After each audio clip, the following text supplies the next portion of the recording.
வணக்கம் CM sir. நீங்க சட்டமன்றத்தில் சொன்ன அந்த குட்டி ஸ்டோரி பிரமாதமா இருந்தது, எக்ஸலண்டா இருந்தது.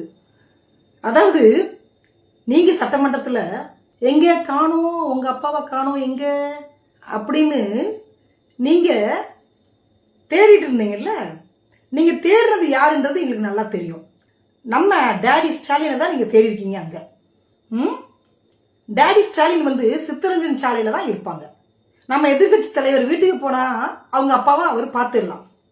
ஆனா உங்க பையன் உங்க பொண்ணு பனையூர்ல இருக்கக்கூடிய உங்க வீட்டுக்கு வர முடியல, வீட்டுக்கே வர முடியல. அப்புறம் தானே டேடியை மீட் பண்ண முடியும். அந்த பிள்ளைங்க இன்னைக்கு டேடியை தேடிட்டு இருக்குது. நீங்க தேடின மாதிரி அந்த பிள்ளைங்க தேடிட்டு இருக்குது. அந்த பிள்ளைங்களோட அம்மா புருஷனை காணாம செங்கல்பட்டு நீதிமன்றத்தில் தேடிட்டு இருக்கதா நம்ம எதிர்கட்சி தலைவர் சொல்றாப்ல. கரூர்ல 41 பேர் செத்து போனாங்கல்ல, அப்ப நீங்க பின்னங்கால் படகுல அடிக்கிற மாதிரி ஓடிட்டீங்க. துண்டக்கான துணியை காணும்னு பனையூருக்கு ஓடி வந்துட்டீங்க. நாங்க அப்ப எங்க காணோம், சிஎம் சாரை காணோம் எங்க அப்படின்னு நாங்களும் தேடிட்டு இருந்தோம். அது போக நீங்க பதவி ஏற்றீங்கல்ல, பதவியேற்பு விழாவில் உங்க குடும்பத்தை நாங்க தேடணும், காணோம். உங்க குடும்பத்தை பார்த்து திருஷா தான் உட்காந்துட்டு இருக்காங்க. சிறுவைகுண்டத்துல உங்க கட்சி பெண் நிர்வாகிய கட்சிக்காரங்களே கூட்டு பாலியல் பலாத்காரம் பண்ணாங்கல்ல, அப்பவும் வந்து நாங்க எங்க சிஎம் சாரை காணோம் எங்க அப்படின்னு நாங்க தேடணும். அப்பவும் நீங்க இல்லை. உங்க கட்சிக்காரன் தேர்தல் பிரச்சாரத்தின் போது ஒரு ஓட்டுக்கு 2000 ரூபாய் கொடுத்துருக்கிறாரு. அப்பவும் வந்து நாங்க தேடணும், எங்க தூய சக்தி சிஎம் சாரை காணுமே எங்க அப்படின்னு நாங்க தேடணும். அப்பவும் நீங்க இல்லை.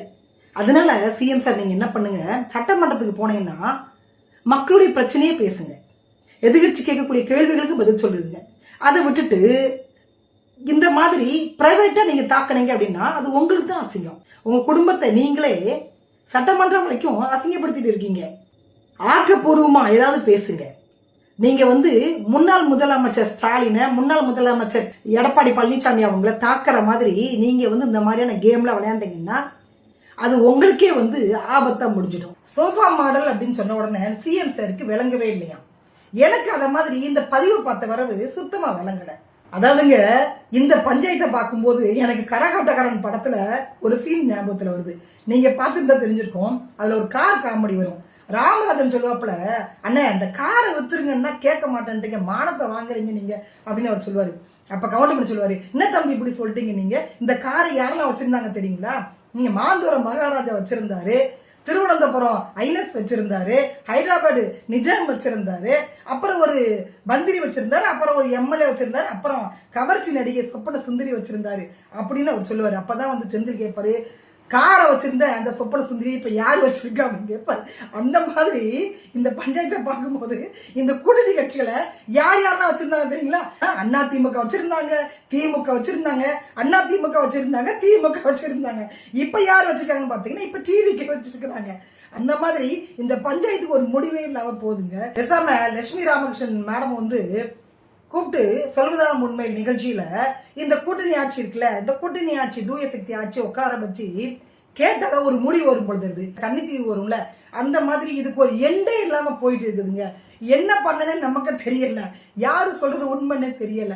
சிஎம் சார் என்ன சொல்றாங்கன்னா, அனுப்பிச்சு வச்சோன்னு சொல்லிட்டு இருக்கிறீங்களே, அவங்களே தான் வந்தாங்க. அப்ப மினிஸ்ட்ரியில பங்கு கொடுத்தா ஏங்க நீங்க கதறீங்க அப்படின்னு அவங்க சொல்றாங்க. நம்ம எதிர்கட்சி என்ன சொல்றாங்க, எங்க தயவுல தானே உங்க ஆட்சி நடந்துட்டு இருக்குதுங்க.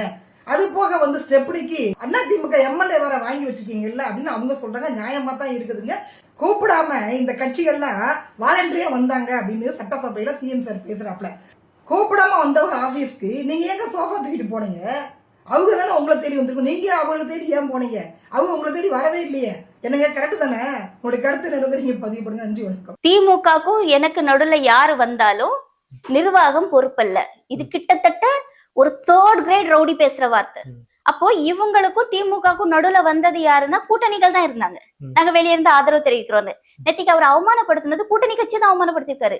ஐஎம்எல்ஆ இருக்கட்டும், விசிகே இருக்கட்டும். நான் காங்கிரஸ் பத்தி பேச நான் தயாராவே இல்லை. ஏன்னா காங்கிரஸ வந்து ரொம்ப பெரிய மதிப்பான ஒரு பார்வையில பார்த்தது. நான்லாம் வந்து எனக்குலாம் காங்கிரஸ் எல்லாம் அவ்வளவு பிடிக்கும். ஆனா இந்த எலெக்ஷன்ல அவங்க பண்ண விதத்துல